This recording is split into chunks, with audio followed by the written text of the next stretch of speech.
You're listening to the Tony and Josh Show.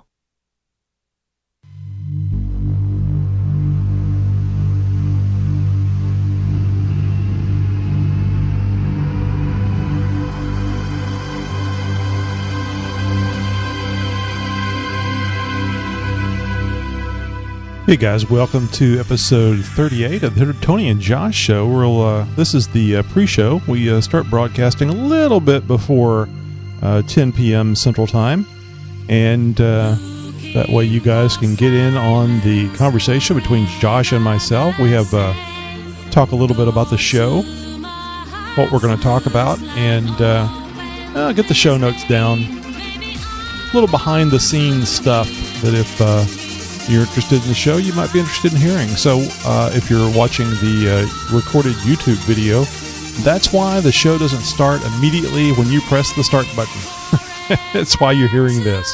But you can always jump ahead about 15 or so minutes, and that way you get straight into the show. Josh will be joining us here in a minute, and we'll get the show going in a minute. So hang in there, listen to some music, and we'll be chatting here in just a minute.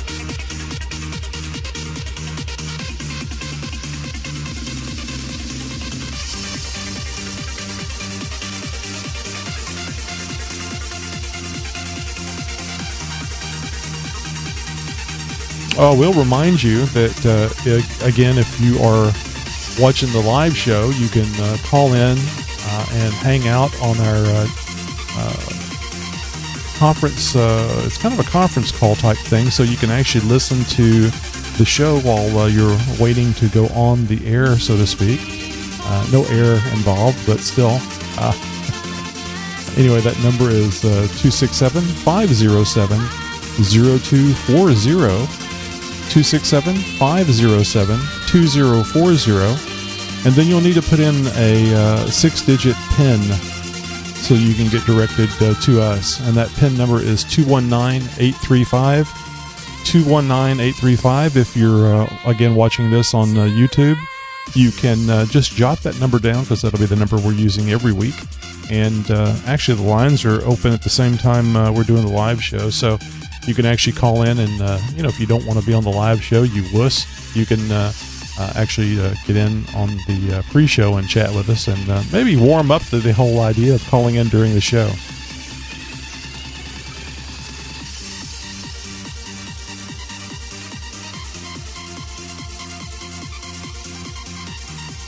So Josh has joined us, Josh, and I bet you I need to adjust the Skype levels again.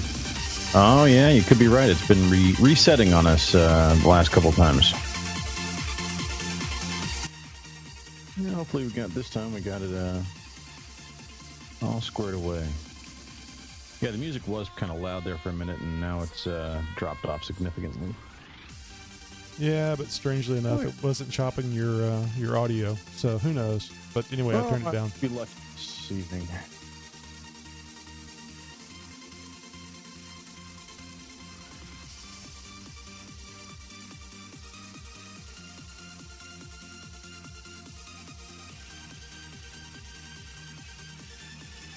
So we'll open up tonight with the new video. I don't know if you got a chance to see the little Tony and Josh video I sent you the link on.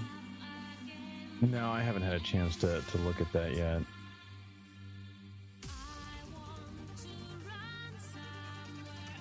Well, certainly not required for you to look at it. Thought you might be interested. I'm guessing it has something to do with neon.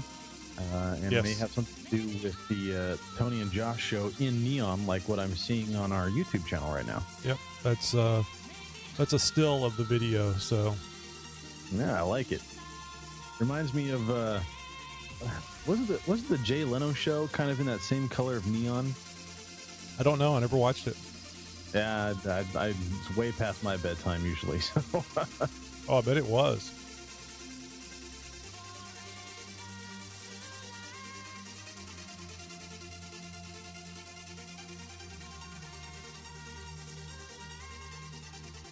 So I was looking up some information about the ISIS thing across the border, and Rick Perry was asked, I think, in a CNN video. I'm not sure if it was CNN rebroadcasting it or, I'm sorry, C-SPAN.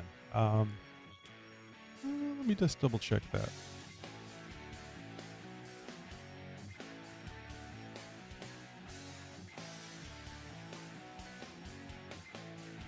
Yeah, C-SPAN. So he was asked in a C-SPAN video about ISIS, and he basically said it's always a possibility that there's so like within the last 60 days, people have been caught from 2 people had been caught from the Ukraine coming into Texas. So he stopped short of saying anything about ISIS members amassing in Mexico. I was telling my wife today, I was actually asking her if we had any relatives in El Paso, which is where they're reportedly in Mexico, nearest to the Texas border. And she said no, and I told her why, and I know how she gets worried. And I said, really, honey, don't worry. The only time anybody that in El Paso would really be in danger is if there was a very, very large number, which I doubt very seriously there would be. And not to say they can't attack the United States, but it would be a terroristic attack, not a military one. Right, besides, right. If you're gonna attack one of the states in Texas, I mean one of the states in the United States, Texas isn't going to be one of them. You'd probably want to go west. Probably want to go more west to California. Oh, Oregon. Thanks. Well, they'd have to go through California to get there, so might as well just make it California. True. Attack the trees and the huggers. So it'd pretty much be an opinion thing, other than what I just said about Rick Perry, the illustrious Texas governor. Yeah, I don't know much about the topic specifically, anyway. So yeah, I'll just be adding color commentary. And the other one about the Ebola victim, again, it's probably just something we touch on. I know there's some room for debate there, and so we can spend a little bit of time on that. I suppose I figured we could definitely talk about it. So. And I'm just pulling up the show notes so I can see what you're talking about. We have a voicemail from Jim. It's about, I think it was last week's show, a comment about last week's show. What was that?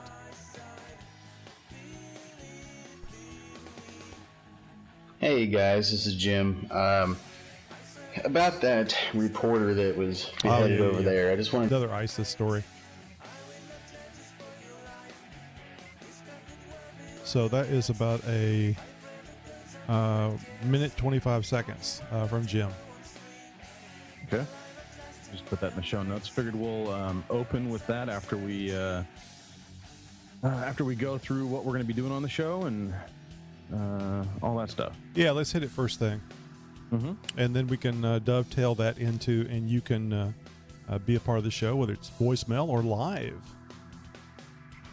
by calling into our 24/7 voicemail line. No, our 24/7 conference line. Nobody's there 24/7, but during the show we are. I don't know about you, but I think I'd need a stiff drink if I was going to shoot somebody. Yeah, right. Or at least a jelly donut. That's what I'm saying. Jelly donuts always make you feel better. Although the custard ones are pretty good too. Kind of partial to the lemon-filled ones. I'm a sprinkle guy myself. I go gaga for sprinkles. The sprinkles I don't like because they're kind of you don't know whether they're plastic or hard shelled candy. A little texture in there. I think it's good for you. Give me that Shaka Sweet. Oh yeah.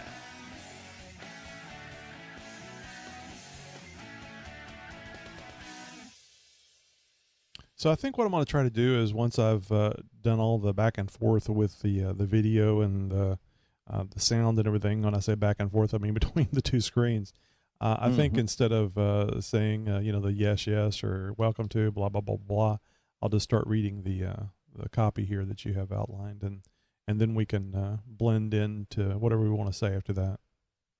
All right. When the most important question of the evening, folks, get ready for this. When should I start waving? Yeah, actually, that's a good question because it's going to be a little different tonight with Right. the video. The little neon thing is 11 seconds. So we're going to do the disclaimer thing and the snooty British girl disclaimer thing, and then I am going to start playing the music, and then for about 11 seconds, we're going to be playing that video. And then after 11 seconds, music. Well, let's see. How am I going to do this? I'm going to do the disclaimer. the disclaimer. Start the music. Start the music. Oh, I think what I'll do is I'll turn the music down, play the intro, and then after I start the intro, I'll start the video, and that'll go for 11 seconds. Because let's see, the intro is about 10 seconds. Yeah, 10 seconds or so. So I'll be switching over to us after the intro. Now, there they are, blah, blah, blah. Don't stand too close. They're radioactive. Tony and Josh. So, and then, so the video is about as long as the intro. So just after the intro would be the time that you'd want to, that you'd want to start waving. I mean, yeah, I don't know if there's a good time to wave with all that now. Come to think of I'll it. just go until you tell me to stop. And I'm just gonna. How long did he go? Now the left hand. Oh, that one doesn't look as strong. Okay. So let's see. Gonna be one of those shows, people. Unfortunately, fortunately, I found out how to play a YouTube video as a stream. A stream that I can put up on the camera or that cool. I can output. Unfortunately, I actually have to click in the middle of the video to start it, just like a YouTube video. Oh yeah. It's really hokey. So, because I actually got the Rick Perry thing. I was going to actually play that, and I didn't want to, and I was like, oh, this is going to be crappy. So I'm just going to paraphrase it, but I'll continue to work on that. There's and it plays it directly from YouTube, so that's really cool. Can you have it queued? No, tried it. No. Ah, dang. Yeah, it starts. You still have to put the mouse over something and click it. It basically looks like a YouTube video on the screen. I mean, on the little window. Cheesy. It's cheesy. So, is there anything else that we want to go over? Oh, I was calling up the notes. I wanted to see. There's that. Oh, yeah. I always wonder which way they point the revolver. Don't give too much away. No. Let's see. So we only have the 3 stories then. No, there's 4. There's 4, yeah. But you only have well, I've only got 2. You got 2 things of information on one, but you're just going to talk about the other one. And the other one we're just going to kind of yeah. Oh, this isn't the Ebola thing. This isn't about the guy that decided to leave the hospital and roam the wilderness or Africa rather. No, but you can bring that up and we can make fun of him. I don't know a lot about it, but it did look a lot like the guy. I think that's something that we can laugh and point about. It did remind me a lot of the monster that got the sock stuck to his back and had all the. I don't know if you saw the video or not, but these guys all dressed up in hazmat things with masks and stuff are roaming through Africa, following this guy. Then they kind of surround him. It's somewhat different than Monsters Inc., where they tackle the guy, shave him, teach him how to shave his ass, and make him walk backwards. All right. All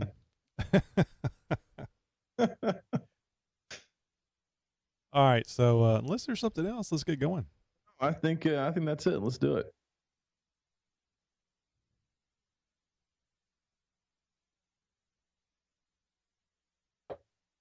Warning, The opinions, ideas, views, emotions, and temper tantrums expressed or otherwise conveyed on the Tony and Josh Show may not and most likely is not suitable for all audiences and therefore should not be heard by anyone unless supervised by an appropriate nanny state. Enjoy!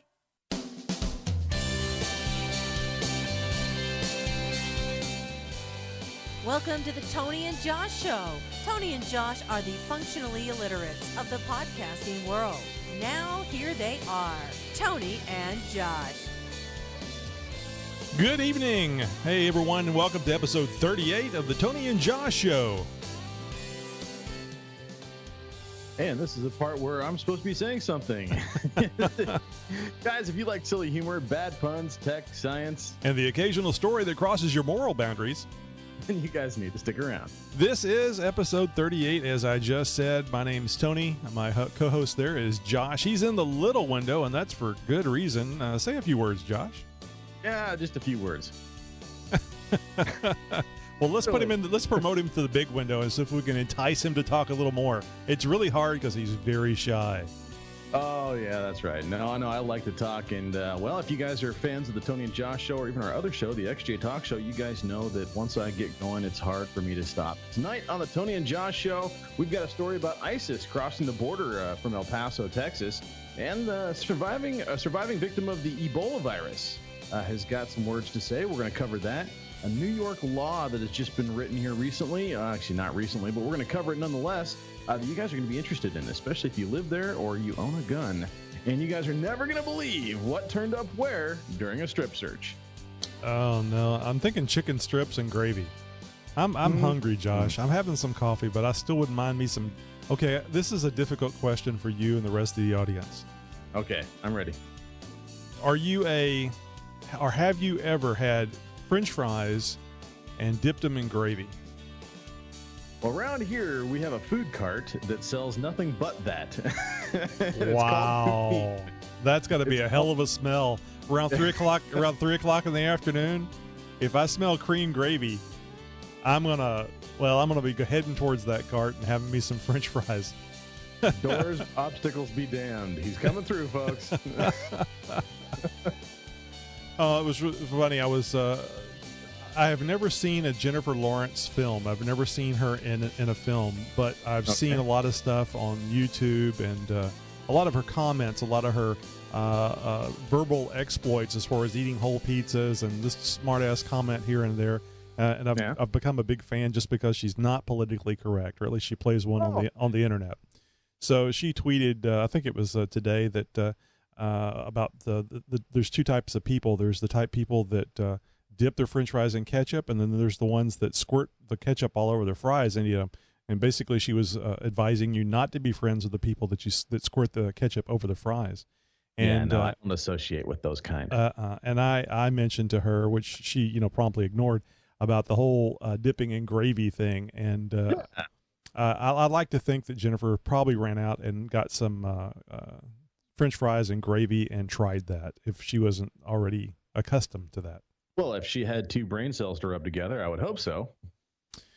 Well, apparently she did, because she was able to take naked pictures of herself, but I heard about all that. It's not it's not on the show notes, but I'll just say I don't know about you.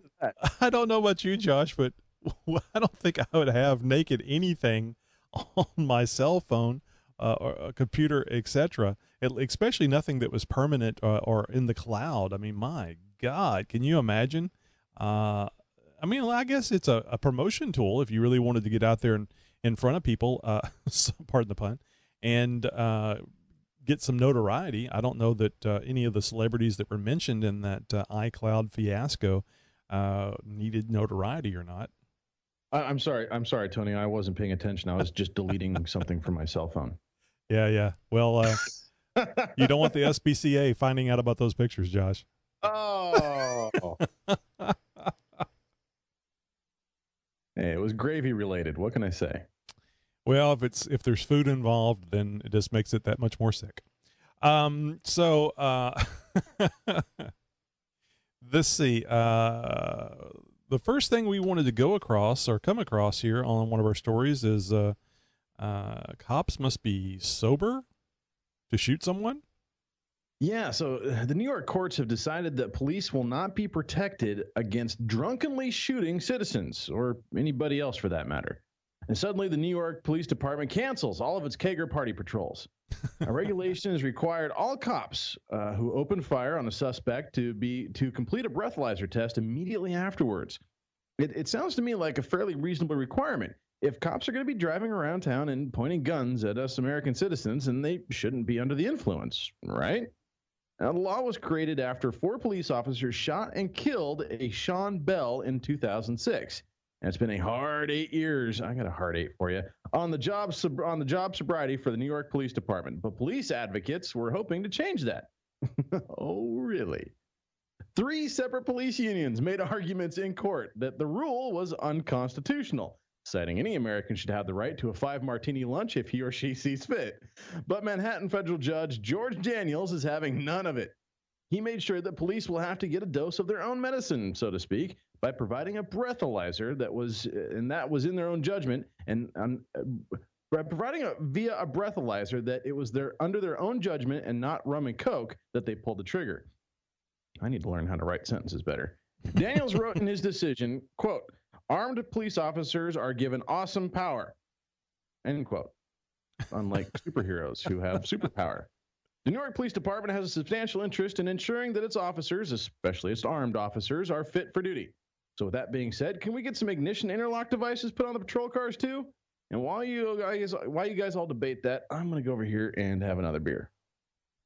I'm kidding, of course. Wow. I don't know. I mean, it's basically, common sense, Tony. I mean, this is one of those where, common sense turns to law. Should the cops be drunk when they're on patrol? Yeah, probably not. Probably wouldn't be a good idea, especially since they're armed. It's so strange. I just can't imagine standing up in a court of law and saying, yeah, everybody should be able to be a little lit. I'm lit now. Judge, I bet you're lit. As the judge puts down the flask, huh? Drops the coffee cup and looks guilty. Yeah. Yeah, right. Spitting it out. I know what you're talking about. Oh, gee. But I guess all kinds of people from all walks of life have drinking issues. And if you have a drinking issue and you're a police officer, you probably wouldn't want to have a breathalyzer, because I suppose that you kind of build up a tolerance to the alcohol if you have so much of it for so many years till your liver, jumps out and runs away. Look, I've had experience living with, working around, being friends with, related to friends of family, et cetera, functional alcoholics who, by all intents and purposes, were completely S-faced by noon. And unless you knew them, you wouldn't really know otherwise. And these are people that can, maintain your average daily social interactions, and in some cases even do their jobs while three sheets to the wind. I'm careful what I say there. And these are people that have gone most of their adult lives like this. I mean, and alcoholism is a disease, people. This is nothing that, to make fun of, unless, you're a New York police officer who's shooting people, in which case, you should probably be arrested, and then we'll make fun of you. But no, I mean, again, like what I said, it's common sense turned to law.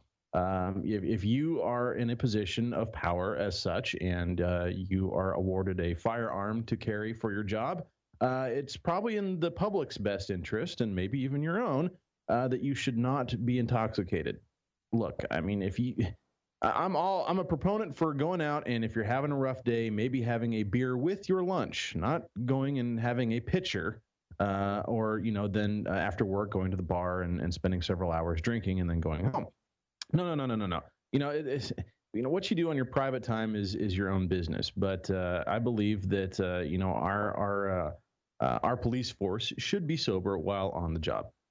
I guess it could be argued that a police officer could be off duty and then have to be involved in a shooting and still, be in a situation where he could be drinking and off duty. And I don't know if this law would cover that or not, but that certainly would be a situation where it would be understandable that you had a couple of drinks, maybe not drunk. I mean, I don't think that you'd want to be pulling your service revolver out, or I don't know if they give them automatics now or not, but your weapon and shooting at somebody, like, hold a little still, I've been drinking.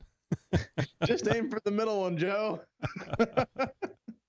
So I guess I could kind of see, well, nobody likes to have more regulations or laws put on them. And, I got to kind of feel bad for the cops. I mean, especially when the thing we've talked about before in Ferguson, because it's really shaping up that looks like that cop's going to be exonerated, and as well he should be, if that is indeed the truth of the matter. And I'd like to encourage everybody, before you start looting, raping, and pillaging, to find out exactly what's going on. I mean, if indeed that is the root cause for the looting, raping, and pillaging, before you go on a rampage, make sure that what you think actually happened. Yes, indeed. Yeah, you get your facts straight, people. And now, look, I can go into the whole conspiracy thing where, you want to. They're what they're wanting us to believe, and not what really happened, and et cetera, et cetera, et cetera. But that's a whole debate for another podcast. Oh, and I'll pedal that back a little bit. I don't deny that minorities have a reason to be upset with police in this country. And how they have a tendency to get treated unfairly and criticized for the way they look, or maybe the way they wear their pants down around their knees. So I understand why they're upset. I think that minorities and anybody, you jump to a conclusion, you do yourself an injustice as far as presenting your case to whoever, whether it be the country, the world, if it comes back that, oh, by the way, this didn't happen the way you thought it happened, but yeah, there's still injustice, but you kind of went about it the wrong way. We're going to kind of start ignoring you, which is kind of the point, what's going on now, that the whole thing's being ignored. So you kind of got to check your facts and make sure that the thing that you're complaining about really happened, just like I just said. So I want to just briefly, if we can, Tony, touch on this. Well, we've got a couple stories here to go through, but what is this whole ISIS thing going on down in your neck of the woods? Well, as many of you know, I'm here in Texas and have been all my life. I used to say I was reared in Texas, and if that's ever happened to you, you know how painful that can be. So anyway, I heard recently that Governor Perry, the Texas Governor Perry, was asked by, I believe, a C-SPAN reporter, or at least somebody that was a reporter that was on C-SPAN, asked him about the rumor about ISIS members across the border in Mexico, just on the other side of El Paso, Texas. And I don't know if Governor Perry was trying to not answer the question directly. Wait, is he a politician? Yes, definitely. Okay, yes, he was. Well, he's a Texas politician, and if you remember G.W. Bush, they have a tendency to answer a little more directly here in Texas than play games. And the reason why I mention that is that if he did have intelligence that there was ISIS members in Mexico, I don't know that he would be at liberty to talk about it, or even if he was at liberty to talk about it, he may not want to say anything about it, because that could lead to other questions about what is Texas doing in preparation, what's the federal government doing in preparation, and there could actually be something going on that you don't want to tip your hand about. So an ongoing investigation or an operation or operation. Something. I would think this would not be an investigation. This would be Operation Headshot. So that'd be funny if that turned up in the news. Today, Operation Headshot was I know, right? Headshot. I would applaud you, sir, for calling that one. I think that would be. I think that would. I think that would sell. I think that would sell great with the Texans and probably Arizona and a few other states, but probably not so much for the rest of the country. Headshot. Oh my God! What? That's horrible. We should take these terrorists and rehabilitate them and teach them how to get them jobs at CC, since they already like two-letter words. And meanwhile, every gamer in the world is fist pumping over Operation Headshot. I tell you what, man, we ever get the robots that you can control, there is going to be a whole new nerd fighting force. Oh yeah. Oh yeah. No, I know. There was yeah.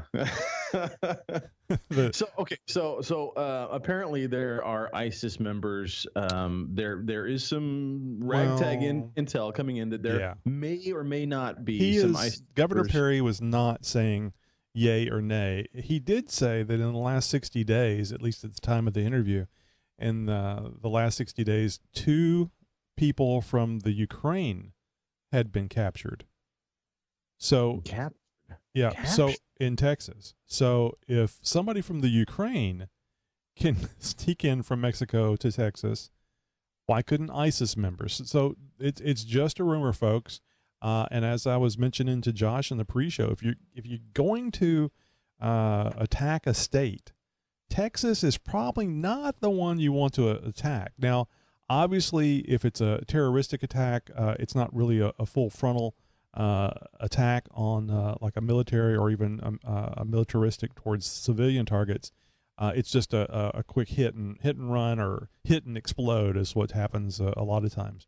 But nonetheless, it's not going to be a pretty thing for all the way back to George W. Bush and before, because there's been calls for securing the border for a very, very long time. And if an attack comes in here from across the border, it's going to be bad politically all the way around.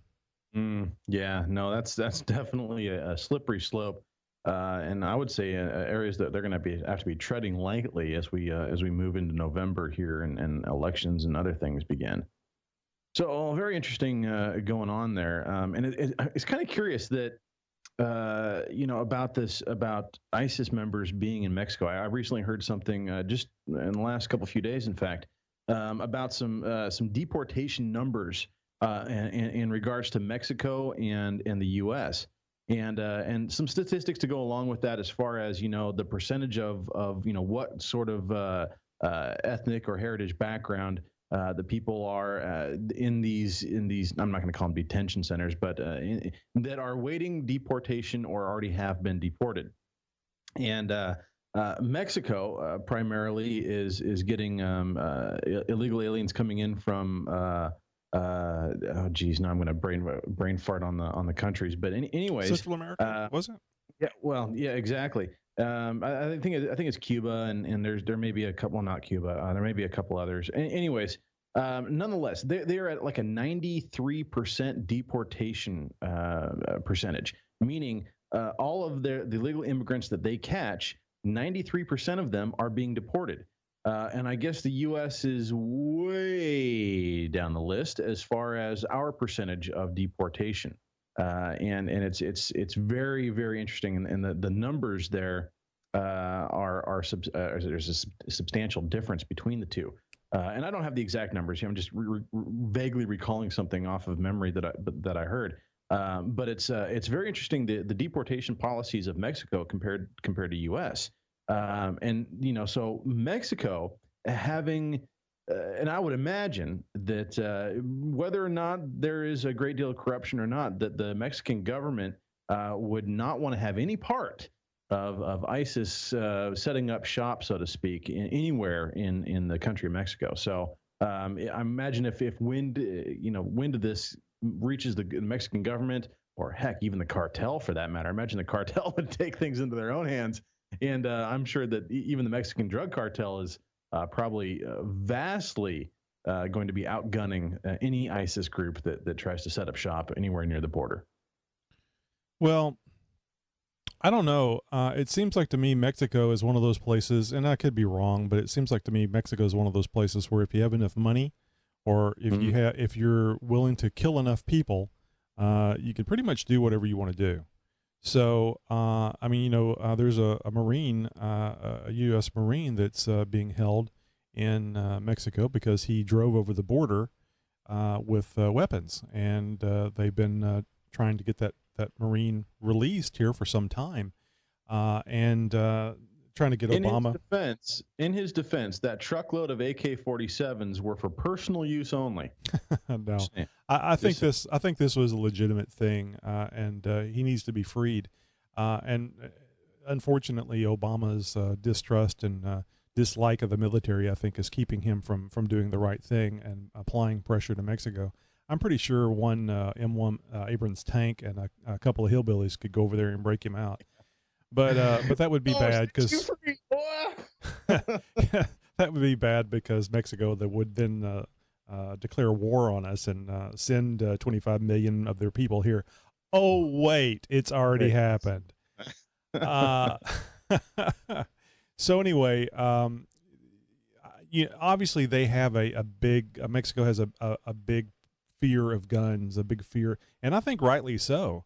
If your middle class is non-existent, it's like poor and wealthy, and the political leaders over there won't do anything to be honest or make it better for the people and have a larger middle class and for business and everything else so you can have a decent job. Yeah, I would not want to have guns in my country either because I'd want to stay in power and alive. Two good things to have: power and life. Yeah, I think probably the best thing we could do for Mexico, short of waiting for everybody to move here and then just annexing the country, would be to start shipping weapons over there and let the people rise up and have a better government. I don't like the idea of bloodshed. I really don't. But got a relative over there, an in-law that the water gets shut off at 6 p.m. every day. Oh, yeah. So if you want to get your shower in, you need to get it in before 6. Before 6 p.m. Well, I'm sure this person got a shower as he was going through his various phases of was it detox or decontamination? We had as you guys know, the whole Ebola virus scare thing. It's kind of being swept under the rug now, but a little bit of it is surfacing back in the news. Is this one doctor, excuse me, who had contracted the disease, and he was one of the ones that he was an aid worker. He contracted it. And the U.S. put together this force, sent these super duper planes over there that have all this isolation equipment and stuff, and picked them up and brought them back here to the U.S. Against the good advice of a lot of people, said that it's probably not a good idea. But this Kent Brantley, I guess is the interwebs are giving him douchebag of the day awards left and right because this guy apparently he gets on every news media outlet he could possibly get in front of, and of course he's got a lot of attention coming his way right now because he survived one of the most deadly viruses to hit this planet, and I mean no thanks to of course medical science, and of course what is the first thing this doctor do? To credit his survival, he thanks God. And a lot of people are like, I'm afraid that God had nothing to do with this one. It was medical science that rescued you, and really nothing else. So there's a lot of people out there that are really climbing down the throat of this doctor who not only had this chosen profession. But then after surviving this horrible virus, and in his own words, at one point he said he thought he was going to die. Well, yeah, and he's a doctor. He knows. Well, yeah, and I have no idea what this experimental vaccine is capable of, what sort of side effects it may come with. I have no idea. I mean, maybe this guy was in a complete delirium, and maybe he's still having fits of insanity as this drug sort of wears out of his system and he gets back to normal. Honestly, I have no idea. I'm not a huge religious person. I was raised religious. I've had many friends in different religions, and I've had a taste of many different religions as well. And so I don't call myself a religious expert by any stretch of the imagination, and I'm not going to sit here and start talking about my own religious beliefs. But nonetheless, for this guy to come out and really pay no attention, give no credit whatsoever to the countless amounts of medical staff and the countless amounts of money that was spent on him to save his life, he thanks God of all people instead of the amount of people and money that it took to, and not to mention medical science, to make sure that he could continue breathing. Well, I'll take a little bit different tack than I think you are, Josh. Yeah. If you get right down to it, the money, the technical know-how, the medical science, the this point in history that all these things can come together so that this man, this doctor, can be cured of a incurable disease, that borders on being a miracle, and miracles certainly are Bible territory. You know, it's funny because I cannot, I could jump into a spinning pool of lava and pull out a baby that just fell in and come out and plop that child unharmed on the bank and dust myself off. And if the mother said, "Oh, thank God," my feelings would not be hurt one little bit. I would say, I would understand and say, me being there, me being created and having the ability to do such a thing is a gift from God. So I can understand very well how even a not religious person, you know, I often say, atheism is one, a cure of atheism is one terminal illness away. Oh yeah. Because you're all fine and good that there's no religion, no God, there's nothing better than you, until something bad's going to happen to you and you got to think about it and worry about it. And then anything that you can do is you're more than happy to go with. Yeah, I'll go with that. What the hell? It's what's the worst that could happen? You know, let me get baptized because I'm going to die. And if there is an afterlife, I want to go to a good place. So, you know, I think you're going to get in trouble for hedging your bets, but still, who would blame you? Yeah. Right. Well, yeah, the internet has certainly given this guy a hard time, and I figure we at least touch on that and kind of, well, you know, point our fingers and see what we can come up with. Hey, speaking of pointing fingers, Okay.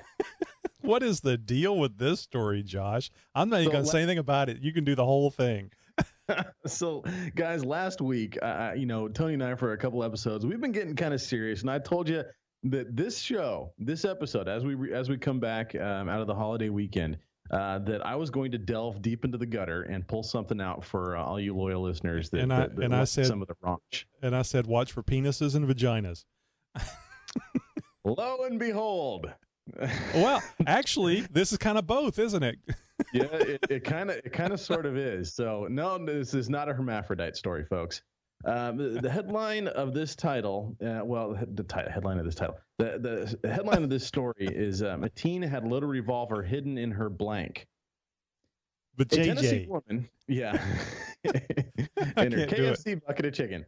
No, a Tennessee, yeah, you fill in the blank, and now do that in the privacy of your own home. Thank you. Well, so the gun had blanks in it, is what you're saying, because that makes me feel better. He's shooting blanks, folks, or she's shooting blanks. Wait a minute, what's going on? Nothing good is going to come of this. But go ahead. A Tennessee woman had an extra charge added to her docket when she was found with a loaded weapon as she was booked into jail Tuesday afternoon. She apparently had a loaded handgun stashed inside of her. Now, typically, when you guys think of someone smuggling something into a prison, it's through a different orifice.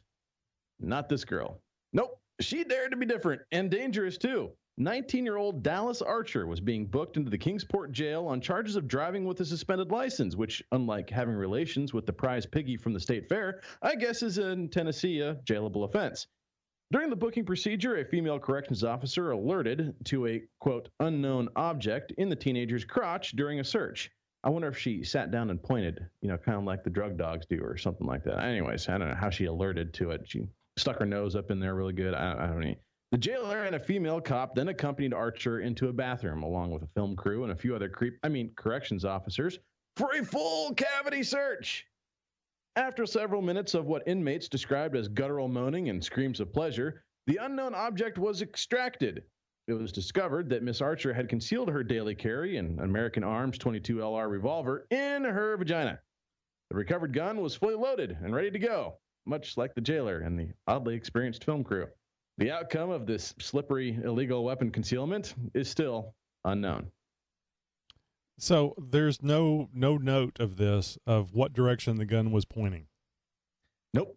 No happy ending, folks. Sorry. And was there any mention that this was a hammer or hammerless weapon?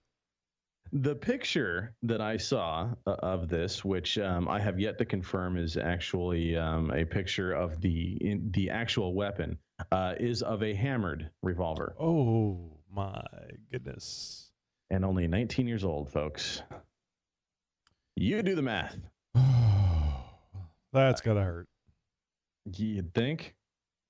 I don't know. Doc, I got this rash, now, and it smells like gunpowder.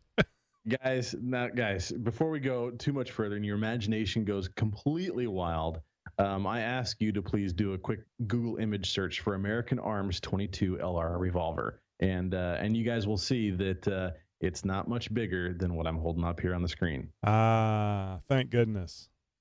I'm thinking Dirty Harry. Yeah, right. Oh man, could you imagine? No, please don't. The most deadly handgun known to man, at least back in the 70s.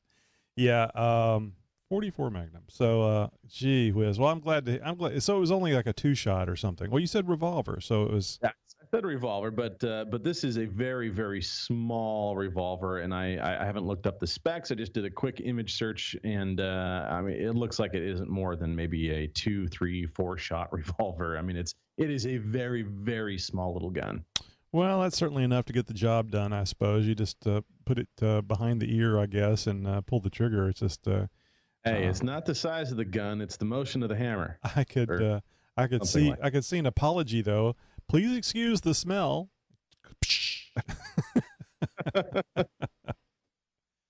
Oh, that's just nasty, Josh. Just plain nasty. Well, I said I was going to dig deep into the gutter, folks, and I did just that. So I'm going to continue, guys, to bring you at least one raunchy story every week, unless Tony and I get a wild hair and we have to talk about something a little more serious. But barring anything serious and noteworthy happening in the news, which God knows it can happen anytime, I will continue to bring you some stories of the raunchy every week here on the Tony and Josh Show.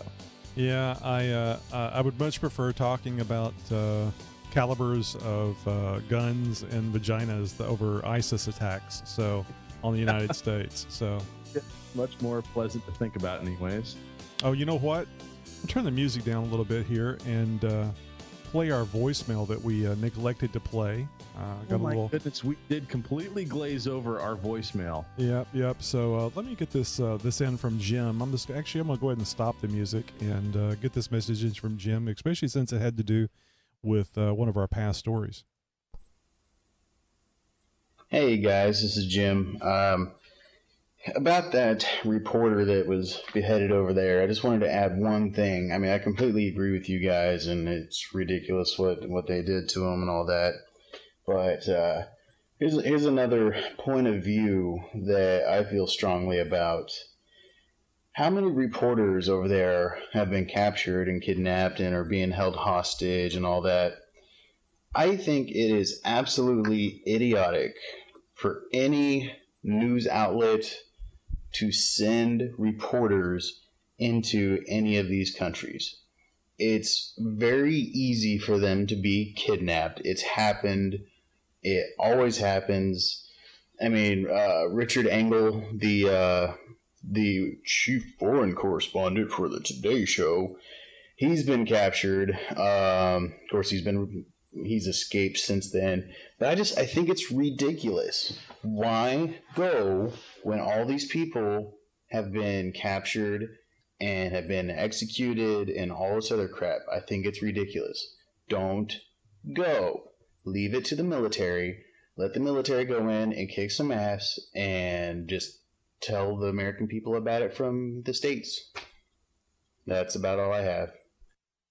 Yeah, I know what you mean, Jim. I agree with you. That's a very hazardous duty. And I guess if you go back to World War II and Vietnam, careers were made from journalists being out there in the trenches, so to speak. So, it's really good to have reporting that isn't just from the military, because the military will tell you lies. That's their job, is to kill people and lie to you about things going great because they don't want the enemy knowing it's not. So the freedom of press knows no borders. Yeah, so I can understand there's good reason to have the military reporters there, but I agree with you. If we didn't allow them to be put themselves in harm's way, then we wouldn't have these situations. But by the same token, the press can be a great ally for enemies, terrorists, anybody, if they make use of them. And I don't mean anything other than just they can lie if they wanted to the journalist, and it's a method of them getting their story out. I don't think it's any good comes from killing a journalist. No. Now a lawyer, on the other hand, well, that goes without saying. But thanks a lot for calling in, Jim. And hey, if you guys would like to call in and leave us a voicemail about one of our stories, or maybe even a story idea, just go over to the Tony and Josh Show webpage. It's tonyandjosh.com. You'll see a little tab, a little icon, a little thingy-bob over there on the, I always get it confused, on the right-hand side of the screen. It says SpeakPipe, and you click on that, and you can record straight from your laptop, computer. All you have to do is have a microphone, an internet connection, and click on that thing. You record straight from there to SpeakPipe. We get an email with your message, and we put it on the show, just like we did with Jim. And as I said, thanks a lot for calling in, Jim. And Nikki G, where's your call? Oh, calling out our friend Nikki G. Yeah, he's usually pretty good about getting one into us every week. But nonetheless, guys, if nothing else, you got to join us in for the live show, which we are broadcasting on YouTube. I'm sure you guys know that. YouTube.com/user/Tony and Josh Show. You guys got to come check us out. We are broadcasting a live show every Wednesday, 10 p.m. Central. We hope you join us. Yeah, and we didn't have any callers tonight, but I'll mention again our call-in number, 267-507-0240, and then a 6-digit code, 219835. You can get in on the show. You can get your opinions known and talk about the stories that we're talking about with us. Well, for Tony, I'm Josh. We'll see you guys next week.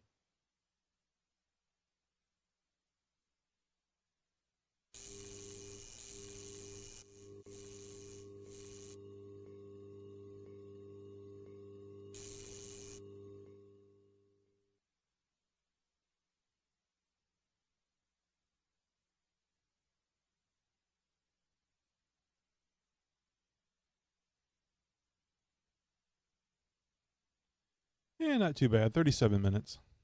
That's what I got on my timer. Hey, thanks for joining us, guys. Appreciate you coming to the live show. I actually scheduled up about, I think, 4 reminders on Twitter. You know how you can, well, you probably don't. You can actually time schedule tweets. And I did one around, because I woke up damn early this morning, like 4:40 or something.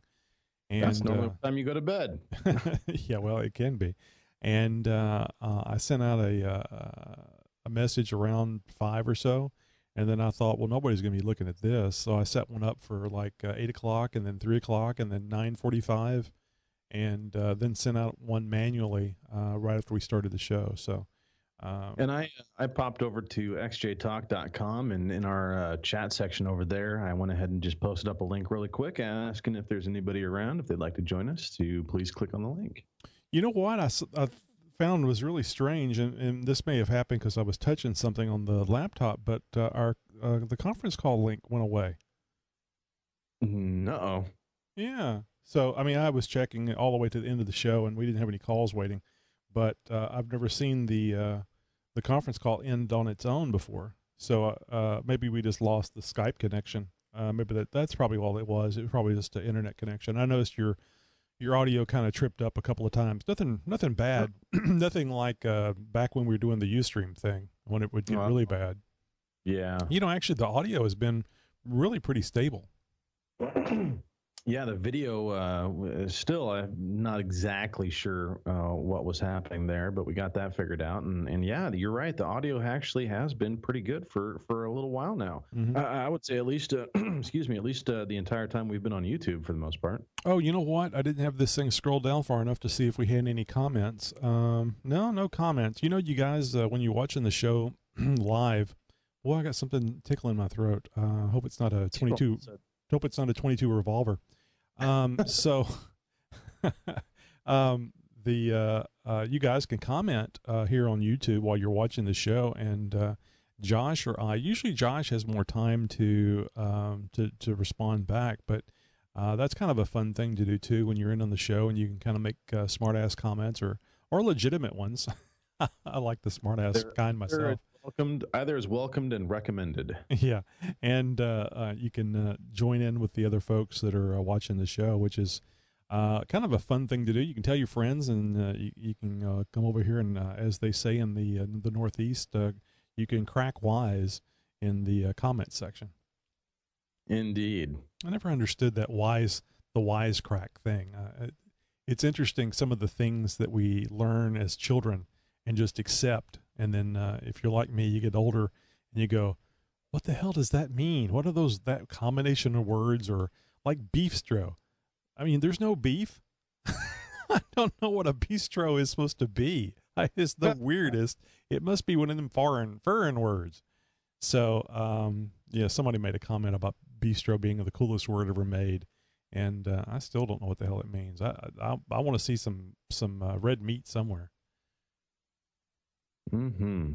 Oh, and I'll make a quick shout out to my social media friend for several years now, and I'm going to butcher the last name, Manusha Guerriere, and she was on Food Fighters this past Tuesday as one of the celebrity chefs that was competing against the contestant that was trying to win $100,000, and she was the second chef that the competitor had to cook off, basically. And she made the contestant decided she was going to make her dead grandmother's Italian meatballs. And Manushka says, I don't know nothing about no stinking Italian meatballs. I'm just going to make Haitian meatballs, which she did. And she beat the contestant on there's 5 judges that judge the dishes, and she beat the contestant 4-1. And after watching the segment that Manushka was in, I had to go over to her Facebook page and post, you beat a dead grandmother's meatballs? Do you have a soul? Right. How do you sleep at night? How do you sleep at night? On a full stomach of good meatballs. But yeah, she responded with she beat those dead grandmother meatballs with her Haitian dead grandmother's meatballs. So I did not see that one coming. Anyway, congratulations for winning that and keeping that lady from getting $100,000. Unfortunately, she won't be able to have her life-saving surgery now. Oh, horrible! Absolutely horrible. Yeah, I am. So that's just the way it is. Get used to it. Wouldn't have it any other way. It was fun seeing Manushka on television. She's pretty funny. She's a lot of fun to see and interact with. The social media thing is a bit subdued. You know how some people really get into the social media thing. Manushka doesn't. She'll tweet things out, or put things. She's more of a Facebook person too, and she'll put stuff on Facebook, but it's usually very short. She's a very animated type person, so social media is not the best way to enjoy her.